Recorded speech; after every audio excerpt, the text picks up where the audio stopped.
Hello friends, आप लोग कैसे हैं। उम्मीद करते हैं आप लोग ठीक होंगे, आप लोग हेल्दी होंगे।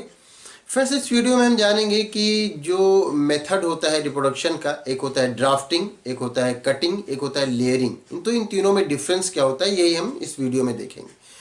तो सबसे पहले अगर हम कटिंग देखें तो कटिंग में सिर्फ ये होता है कि स्टेम का कोई पार्ट लिया जाता है और उसको इस तरह से कट कर लिया जाता है और उसको सॉइल में आप लगा देते हैं। अब ये सॉइल में हमने इसको लगा दिया तो इसमें फिर जहाँ से बड होता है वहां से क्या होता है, फिर ये ऊपर शूट निकलना शुरू हो जाता है और स्टेम से ही यहाँ पर नीचे रूट निकलना शुरू हो जाता है। तो जब ये एक प्लांट है और इसका स्टेम हमने यहाँ से कट कर लिया और इस तरह से लगा दिया तो इसको कटिंग कहा जाता है। बहुत इजी मेथड है ये। आप रोज में इसको आसानी से देख सकते हैं, रोज में कटिंग यूज किया जाता है। अब कटिंग तो आपकी समझ में आ गया होगा कि इसमें सिर्फ आप एक पार्ट लेते हैं प्लांट का और उसको सॉइल में लगा देते हैं। जब फेवरेबल कंडीशन मिलती है तो फिर नीचे यहाँ पर रूट ग्रो होता है, ऊपर शूट ग्रो होता है और ये नया प्लांट बन जाता है। तो ये तो कटिंग हो गया। अब कटिंग के बाद हम देखते हैं कि ग्राफ्टिंग क्या होता है।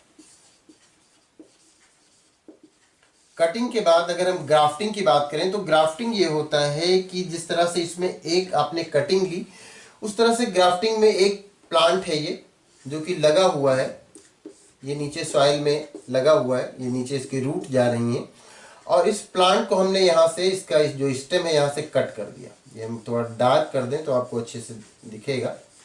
ये इसका स्टेम है, हमने यहाँ से ये कट कर दिया और इसके ऊपर हमने दूसरा कोई प्लांट लगा दिया, दूसरा प्लांट ये।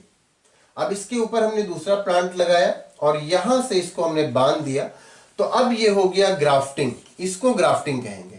अब यहां पर कटिंग में सिर्फ एक प्लांट का पार्ट लिया था, उसको हमने सॉइल में लगा दिया था। यहां पर पहले से एक प्लांट लगा हुआ है, उसको हमने कट किया और ऊपर से हमने दूसरा प्लांट ला करके लगा दिया है।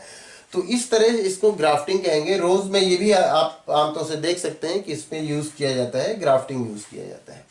अब उसमें ये होता है कि नीचे कोई वाइल्ड रोज लगाया जाता है और ऊपर कोई ऐसा रोज लगाया जाता है कि इसमें खूब अच्छे से फ्लावर वगैरह निकलते हैं, तो ये ग्राफ्टिंग हो जाती है। तो कटिंग और ग्राफ्टिंग में ये दोनों डिफरेंस हो गया। अब लेयरिंग में ये होता है, लेयरिंग में एक प्लांट लगा हुआ है, यहाँ पर ये एक प्लांट लगा हुआ है और इसमें ये ब्रांचेस निकली हुई हैं। तो इसमें से एक ब्रांच को लिया जाता है और इस तरह से यहाँ से सॉइल है, इस तरह से इसको सॉइल में दबा दिया जाता है। अब ये ब्रांच निकली हुई है, ये ब्रांच लगी हुई है और इसी को ला करके, ये दूसरी ब्रांचेस हैं सब इसकी।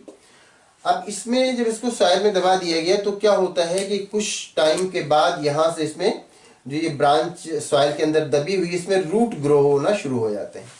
जब रूट ग्रो होना शुरू हो जाते हैं तो इस ब्रांच को यहाँ से कट कर दिया जाता है, सेपरेट कर दिया जाता है। अब ये पूरा एक नया प्लांट बन जाता है। तो अब ये क्या हो गया, ये लेयरिंग हो गया, ये लेयरिंग हो जाता है। इसमें जो प्लांट होता है उसकी कोई ब्रांच होती है जिसको सॉइल में दबा दिया जाता है और वहां से फिर जो जहां सॉइल में दबाया जाता है वहां रूट निकलना शुरू होता है और फिर उसको काट करके एक नया प्लांट बना लिया जाता है। ये लेयरिंग होता है। लेयरिंग का एक तरीका और भी अपनाया जाता है कि अगर कोई प्लांट ऐसा है कि जिसकी ब्रांच जमीन तक नहीं आ सकती, मान लेते हैं ये प्लांट है, मान लेते हैं ये ब्रांच है, इसको थोड़ा डार्क कर दें, ये ब्रांच है और ये जमीन तक नहीं आ सकती है। तो अब इसमें यह किया जाता है कि इस ब्रांच में यहीं पर कहीं पर सॉइल को ला करके बांध दिया जाता है और इसमें अक्सर ऐसा किया जाता है कि ऊपर का बार्क थोड़ा सा इसको छील देते हैं तो ज्यादा आसानी से फिर यहाँ पर रूट ग्रो करता है, या ऐसे भी लगा देते हैं। तो अब यहाँ पर इसको बांध देते हैं, फिर इसमें सॉइल लगा करके इसको बांध देते हैं, फिर इसको फेवरेबल कंडीशन मिलती है और इसमें फिर रूट ग्रो हो जाता है। जब रूट ग्रो हो जाता है तो फिर इसको यहाँ से कट कर देते हैं और ये पूरा अब एक अलग हो जाता है। तो अब इसको ला करके दूसरा अलग प्लांट लगा देते हैं इस तरह से, और इसमें रूट तो पहले से है। तो ये भी लेयरिंग है, ये भी लेयरिंग है। ये चूंकि एयर में इस तरह से होता है इसलिए इसको एयर लेयरिंग भी कह दिया जाता है, लेकिन ये लेयरिंग होता है। इस तरह से ये ग्राफ्टिंग होता है और ये कटिंग होता है। यही तीनों में डिफरेंस होता है, कटिंग, ग्राफ्टिंग और लेयरिंग में। तो उम्मीद करते हैं ये तीनों का डिफरेंस आप अच्छी तरह समझ गए होंगे। अगर आपको इसमें किसी तरह का कोई कंफ्यूजन है या कोई और क्वेश्चन है तो आप पूछ सकते हैं। Thank you.